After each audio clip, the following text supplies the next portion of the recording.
Have you ever wondered why? The moment a sudden storm hits your life, a betrayal, a sudden financial loss, or an unexpected disaster, your mind shatters so easily? We immediately fall into the dark abyss of anger, fear, and crippling anxiety. We lie awake at night, questioning everything, becoming helpless prisoners of our own thoughts. You replay conversations in your head, imagining scenarios that haven't happened, and burning your energy on things that have already passed. But the brutal truth is this: it is not the event itself that causes us pain. It is our weak, unprepared mind that had no defense against the storm. Thousands of years ago, in the heart of ancient Rome, a philosophy was forged, Stoicism. It was not written to be poetically recited in quiet classrooms. It was built on the battlefields of real life, in exile, in plagues, and under the constant threat of execution. It had one ultimate goal: to build a mind that no force on earth could break. An anima forte.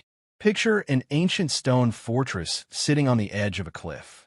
Outside, the winds rage, torrential rain falls, and massive ocean waves crash against the rocks. Yet inside the walls, everything remains completely still, quiet, and untouchable. Most people spend their entire lives trying to stop the ocean from crashing. They try to control the weather. They demand that the world become calm so they can feel at peace. But the Stoic realizes a profound truth: you cannot control the ocean. You can only build a stronger fortress. Modern culture has completely misunderstood what it means to be Stoic. People think being Stoic means turning into a stone, hiding your pain, suppressing your emotions, or pretending that you don't care about anything. That is a dangerous delusion. A Stoic is not someone who feels no emotion. A Stoic is someone who refuses to become a helpless slave to their emotions. They feel grief, they feel sadness, they feel fear, but they do not let those feelings drive the chariot of their life. Marcus Aurelius, who ruled the vast Roman Empire while dealing with plagues, betrayals, and wars, wrote a single sentence in his personal journal that holds the secret to emotional invincibility. You have power over your mind, not outside events. Realize this, and you will find unshakable strength. Think about what that really means. It means that no person on this earth can make you angry without your consent. No situation can make you feel hopeless unless your own mind agrees with it. The key to your peace has always been held in your own hands. Yet we spent years handing that key over to strangers, to random events, and to trivial distractions. If you want to build an unshakable soul, you must first dismantle the illusion that the outside world owes you peace. The world is chaotic, unpredictable, and often unfair. It always has been, and it always will be. Your power does not lie in changing the world. Your power lies in mastering your response to it. The absolute foundational pillar of the Stoic mindset is a concept known as the dichotomy of control. If you want to eradicate 80% of your daily anxiety, frustration, and helplessness in a single moment, you must learn to ruthlessly divide everything in life into two distinct categories. Category 1: things fully within your control. This includes your thoughts, your opinions, your judgment, your desires, your effort, and how you choose to react when life hands you difficulty. Category 2: things completely outside your control. This includes other people's opinions, what people say behind your back, the actions of your friends and enemies, the past that has already occurred, the future that hasn't happened yet, traffic, weather, market crashes, and your physical body's natural aging process. Think about where most of your energy went over the past week. How many hours did you spend worrying about someone else's opinion? How many nights did you lie awake replaying a mistake you made 3 years ago? How many times did you get furious because things didn't go according to your exact schedule? Every single drop of that energy was wasted. You were trying to exert control over a world that does not answer to your commands. Epictetus, a former slave who became one of the greatest Stoic teachers in history, famously wrote, "There is only one way to happiness, and that is to cease worrying about things which are beyond the power of our will." Imagine you are an archer shooting at a target. You have complete control over how hard you train, how carefully you aim, how steady your hands are, and the exact moment you release the arrow. All of that is within your control. But the moment the arrow leaves your bow, your control drops to zero. A sudden gust of wind can blow the arrow off course. A bird can fly in front of it. The target could move. A weak mind attaches its entire self-worth and emotional stability to whether the arrow hits the bullseye. An anima forte, an unshakable soul, takes pride in the mastery of the shoot itself, knowing that the ultimate outcome belongs to fate. When you internalize this truth, a profound calm washes over your life. When someone disrespects you or cuts you off in traffic, you no longer spiral into rage. You simply ask yourself, is their behavior within my control? The answer is no. Is my response within my control? The answer is yes. Stop trying to force the universe to obey your desires. Focus exclusively on your own mind, your own integrity, and your own actions. That is where true power resides. There's a profound Stoic rule that says, events do not harm us. Only our judgment about those events causes us suffering. Neutral facts happen in the world every second. Rain falls, businesses fail, relationships end, plans fall apart. The event itself is completely neutral. It is neither good nor bad. It is only when your mind labels the event as a disaster that suffering is born. Marcus Aurelius gave us a timeless mental exercise. Remove the judgment, and the hurt is removed. Remove the thought, I have been harmed, and the harm itself disappears. Consider this. Two people can lose their jobs on the exact same day. The first person falls into despair, curses their luck, and stays in bed for weeks, believing their life is ruined. The second person takes a deep breath, accepts the reality, and sees it as a forced opportunity to build a new career, learn new skills, and test their fortitude. The event was identical. The outcome was entirely shaped by perception. This brings us to the famous Stoic maxim popularized by Ryan Holiday and ancient texts alike. The obstacle is the way. When an average person faces a barrier, they see it as an enemy stopping their progress. A Stoic turns the barrier into raw fuel. If someone betrays you, they have given you an opportunity to practice forgiveness and caution. If a project fails, it has given you an opportunity to practice resilience and humility. If you face physical pain, it is an opportunity to practice endurance. Hand in hand with this is the Latin concept of amor fati, the love of fate. Amor fati does not mean merely tolerating suffering or resigning yourself to bad luck with a sigh. It means embracing every single moment of your life, the triumphs and the tragedies, as necessary, beautiful parts of your forge. Fire consumes everything you throw into it and turns it into flame and brightness. Be like that fire. Do not just endure adversity. Love it for what it is forging inside your soul. In ancient Rome, when a victorious general paraded through the streets while crowds cheered his name, a slave stood behind him in his chariot holding a crown over his head. The slave had one task: to whisper repeatedly in the general's ear, "Remember that you are mortal." This practice is known as memento mori, remembering that you must die. Modern society tries its best to hide death away. We pretend we have unlimited time. We procrastinate on our dreams. We hold petty grudges for decades, and we waste hours scrolling through meaningless distractions as if we will live for 1,000 years. Seneca wrote extensively about the brevity of life. He said, "It is not that we have a short time to live, but that we waste a lot of it. Life is long enough, and a sufficiently generous amount has been given to us for the highest achievements if it were all well invested." Memento mori is not meant to make you sad or hopeless. It is the ultimate alarm clock for your soul. It strips away all the trivial noise of daily life and leaves behind only what is real and meaningful. When you remind yourself every morning that today could be your last day on earth, your priorities instantly shift. You no longer waste time arguing with toxic people on the internet. You no longer hold anger toward your family over small misunderstandings. You stop seeking cheap validation from strangers. You become hyper-focused on doing good work, protecting your inner peace, and living with absolute honor right now. Ask yourself honestly, if you knew you only had 1 year left to live, would you still spend your evenings worrying about what people think of you? Would you still hesitate to step outside your comfort zone? Death is not a distant enemy to be feared. It is a wise counselor standing at your shoulder, reminding you to wake up and live with intention today. Understanding philosophy intellectually is easy.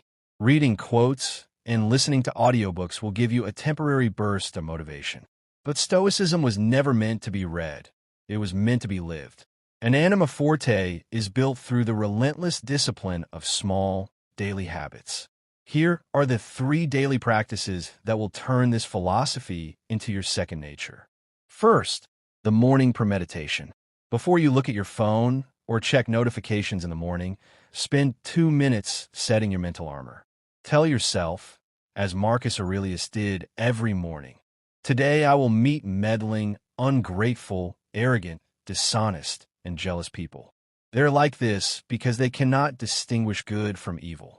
But I have seen the beauty of good, and I cannot be harmed by any of them.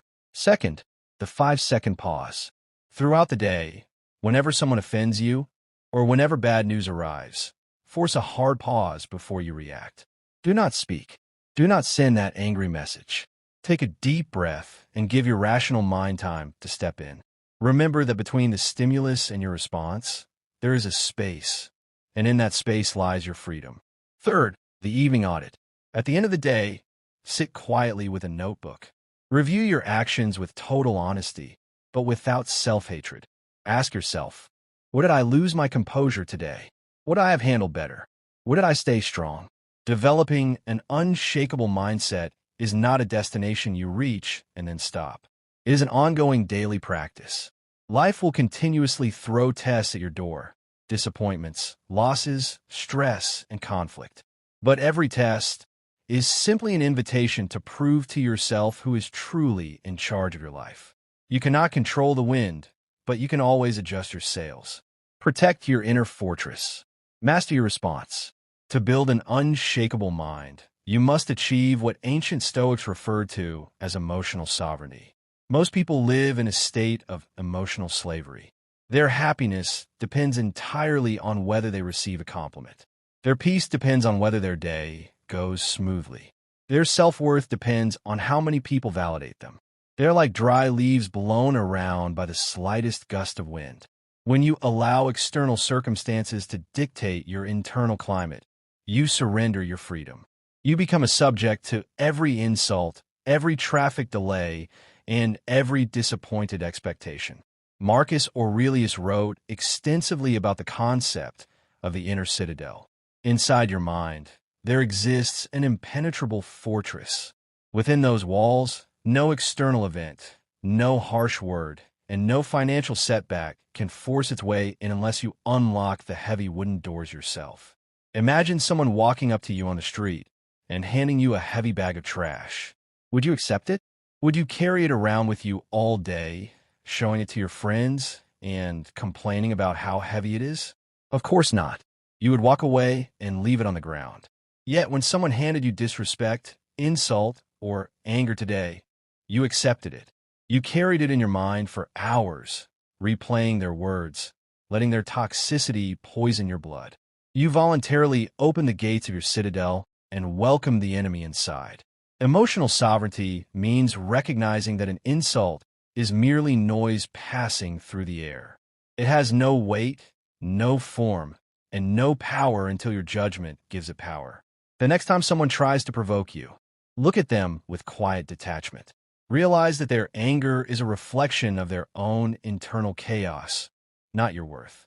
Keep the gates of your inner citadel firmly locked and remain sovereign over your own spirit. Comfort is a silent killer. It softens your body, weakens your mind, and deceives you into believing that smooth seas will last forever. The Stoics understood that if you only practice strength during peace, you will crumble the moment war arrives. That is why Seneca gave his wealthy students a radical piece of advice. Set aside a few days every month to deliberately practice poverty and physical discomfort. He wrote, "Set aside a certain number of days. during which you shall be content with the scantiest and cheapest fare, with coarse and rough dress, saying to yourself the while, "Is this the condition that I feared?" This practice is known as voluntary hardship. When you intentionally expose yourself to discomfort, whether it is taking a freezing cold shower, fasting, sleeping on a hard floor, or choosing to walk instead of ride, you strip away the illusion that your happiness depends on luxury. You teach your subconscious mind a profound lesson. I can survive discomfort. I can endure pain. I do not need constant comfort to remain whole. Modern society spends billions of dollars promising you ease, convenience, and instant gratification. But ease breeds fragility. When an unexpected crisis inevitably strikes a person who has known only luxury, they shatter like thin glass. Do not wait for life to force hardship upon you. Inoculate yourself against catastrophe by inviting small, controlled discomforts into your routine every week. Temper your soul like steel. When you voluntarily walk through the fire of your own making, the fires of the world will never frighten you. Human beings spend their entire lives chasing three giant illusions: the desire for immense wealth, the hunger for public fame, and the obsession with leaving behind a lasting legacy. We burn our health, betray our peace, and neglect our families to build empires of dirt, hoping that our names will be remembered long after we are gone. Look back at history.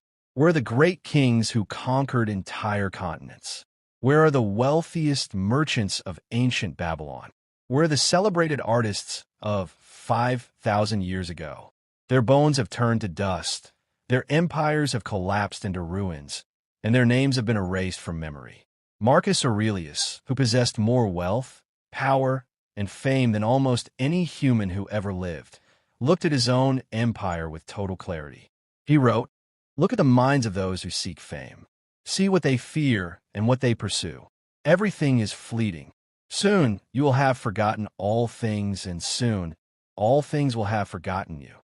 Fame is nothing more than the temporary applause of flawed human beings whose opinions change with the wind. Wealth is merely a collection of physical resources that you will be forced to leave behind the moment you take your final breath. This realization is not meant to make you nihilistic or hopeless. It is meant to set you completely free. Stop living for the approval of strangers. Stop exhausting your life force trying to impress people you don't even respect. True glory does not lie in statues built in your honor or bank accounts filled with numbers. True glory lies in living this present moment with honor, integrity, wisdom, and kindness. Focus on character, not status. It is easy to practice philosophy when the sun is shining, your health is vibrant, and your loved ones are safe. But Stoicism was not designed for fair weather. It was built for the dark night of the soul. There will come a time in your life when grief hits you like a tidal wave. You may face the loss of a parent, a child, or a lifelong partner. You may face a crippling disease or the sudden destruction of your life's work. In those moments, naive positivity feels like an insult. Telling someone to just stay positive during deep tragedy is hollow and meaningless. Stoicism does not ask you to wear a fake smile or pretend that loss does not hurt. Seneca wept bitterly when he lost his closest friends. Marcus Aurelius wept openly when his children passed away. The Stoics were human beings, not machines made of stone.